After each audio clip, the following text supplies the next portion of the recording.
Hello friends, அன்றைக்கி நாங்கள் பெட்டாவுக்கு போயிட்டு வரும்போது பெருநெல்லிக்காய் நாரத்தங்காய் அதெல்லாம் வச்சு விற்று கொண்டு இருந்துச்சுனம்மா. அப்போ நான் பெருநெல்லிக்காய் எல்லாம் வாங்கி கொண்டு வரும்போது இந்த அண்ணாட வண்டியில் பார்த்தீங்கன்னு சொன்னால் இது இருந்துச்சு. எனக்கு அது உண்மைக்கு நான் இது வரைக்கும் இது சாப்பிட்டதும் இல்லை, இந்த பழத்தை நான் பார்த்ததும் இல்லை. அப்போ நான் அவர்கிட்ட கேட்டேன், அண்ணா இது என்ன பேருண்டு? இதுக்கு ஏதோ திமுலண்டுன்னு ஒரு பேர் சொன்னார். நண்பர்களே, நல்லா இருக்கும், கொண்டு சாப்பிட்டு பாருங்கள், விளாங்கா மாதிரி தான், சீனி போட்டு சாப்பிட நல்லா இருக்கும் அப்படின்னு சொன்னார். சரி என்ன ஒன்று வாங்கிட்டு வந்தேன், ஒன்று 100 ரூபா.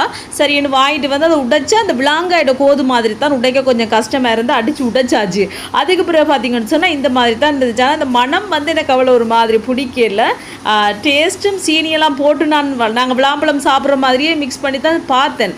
ஆனால் ஒருவேளை இது பழுதாயிட்டா இல்லாட்டிக்கு இப்படித்தான் நான் இருக்கும் பழம்னு எனக்கு தெரியாது. நீங்கள் யாராவது இது சாப்பிட்ருக்கீங்களா? சாப்பிட்டா இது எப்படி இருக்குமென்னு மறக்காமல் கமெண்ட்டில் சொல்லுங்கள். உண்மைக்கு நான் இதுதான் முதல் தடவை இந்த பழம் வாங்கிட்டு வந்தேன்.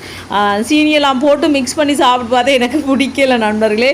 ஒருவேளை பழம் பழுதாயிட்டா இல்லாட்டிக்கு இப்படித்தான் பழம் இருக்கான்னு எனக்கு சத்தியமாக தெரியல. இந்த பாருங்க, இந்த மாதிரி தான் சாப்பிட்டு பார்த்து எனக்கு அது பிடிக்கல.